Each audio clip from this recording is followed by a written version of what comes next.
Talagang imbis na matuwa, matagal nilang minahal ang pulis. Davao City Police. Thank you, Secretary Abalos. Thank you po.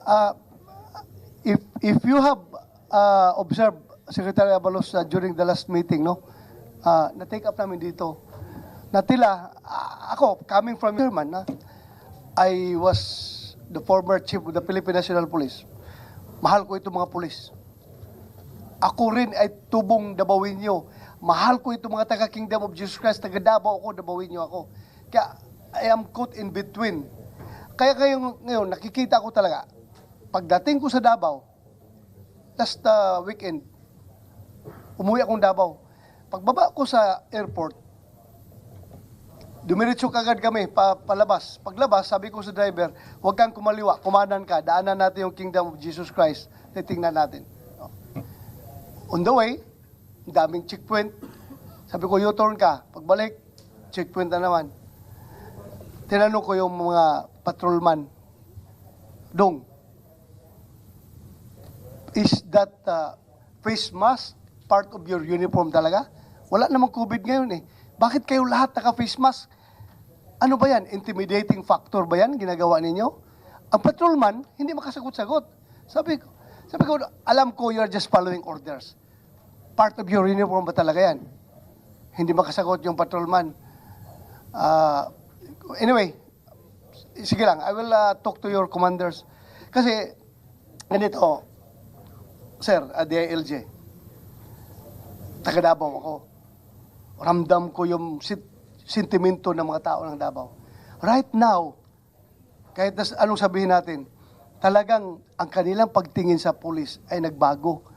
Talagang imbis na matuwa, matagal nilang minahal ang pulis. Davao City Police Office, as I've said during the previous hearing, ilang taon yan, Hall of Famer, Best City Police Station of the Year.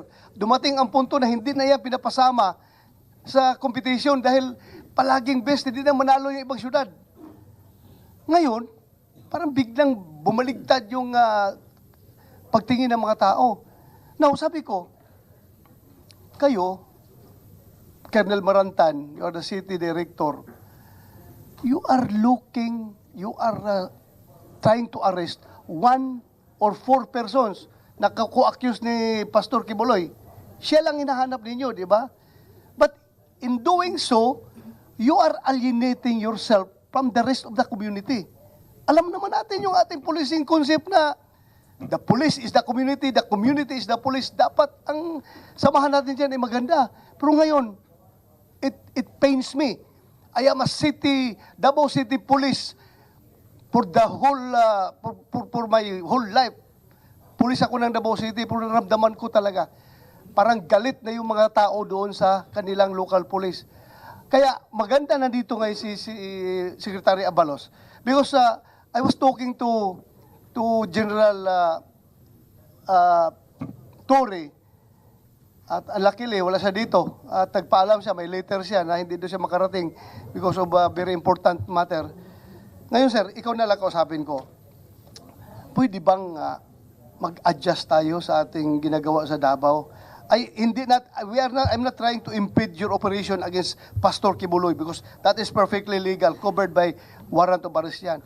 Pero yung pag-antagonize, mga tao feeling harassed, every time na lang may makita sa checkpoint dito, checkpoint doon, na hindi man lang nila makita yung nameplate, naka-mask na ganun.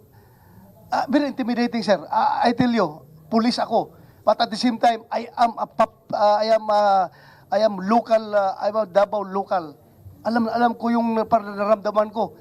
Kaya pwede ba tayo mag-adjust na para maging friendly naman yung police?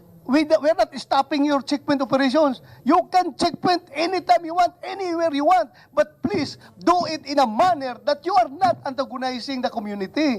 Yun lang pakiusap ko. I am a Dabawinyo. It pains me na ako, local police ako ng Davao. Tapos ganun, parang ang mga police na ang tinatakot na lang mga tao. Alam ko, police you are just taking orders.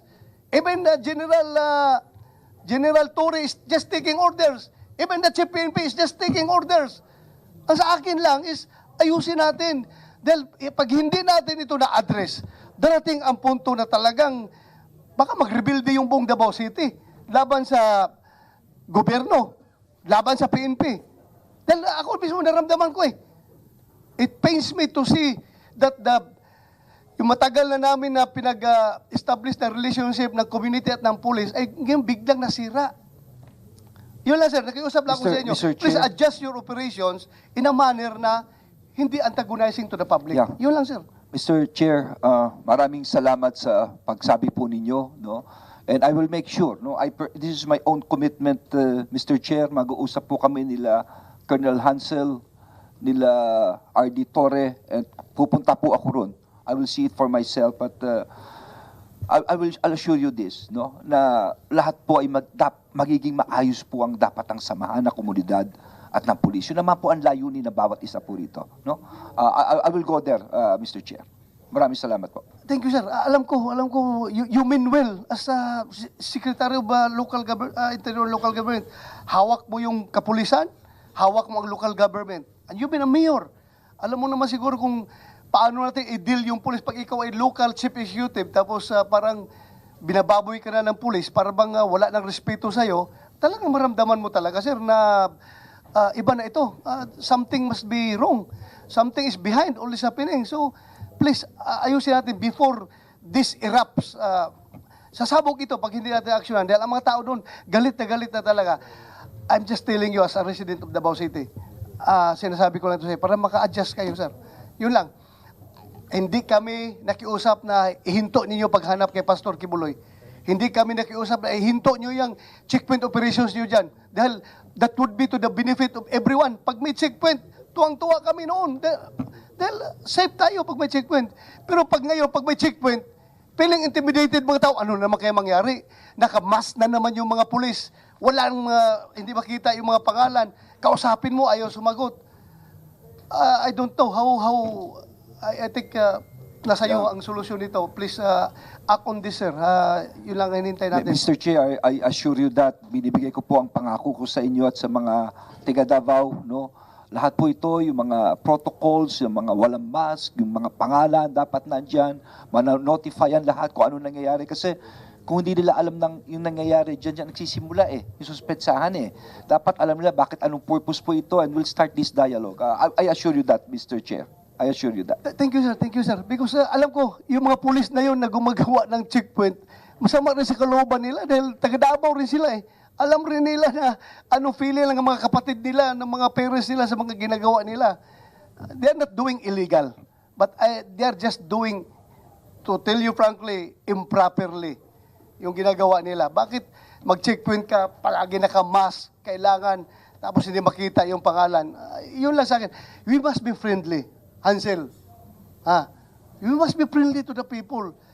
Kahit na hanapin mo si Pastor Kibuloy, I tell you, hindi kita harangin. Wala kami problema dyan.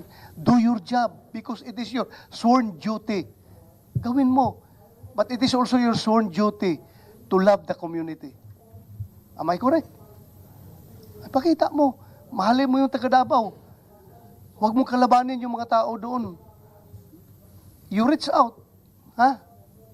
Yun lang ang pakiusap ko sa inyo. Yeah, go ahead. Thank you, Mr. Chair, and I think the actions of the policemen speaks well of the result of the culmination of the Kadayawan ng Davao, Your Honor. In fact, the last Saturday and Sunday, there were no crimes listed. It was a zero.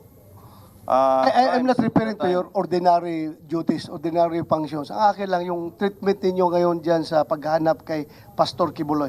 I know, limitado yung papel mo dyan. Si RD mismo ang mga tao ni RD yung deploy doon. So, yun lang. Just take and adjust. Adjust lang tayo. Tanggalin nyo yung nakamas. Kasi pangit talaga. Intimidating ang dating. Imbis na we should be friendly to the people. Konting ano lang, Your Honor, konting consideration lang with the policemen. Kasi they've been there, exposed to the pollution of No, don't tell me that You don't tell me the treason. So,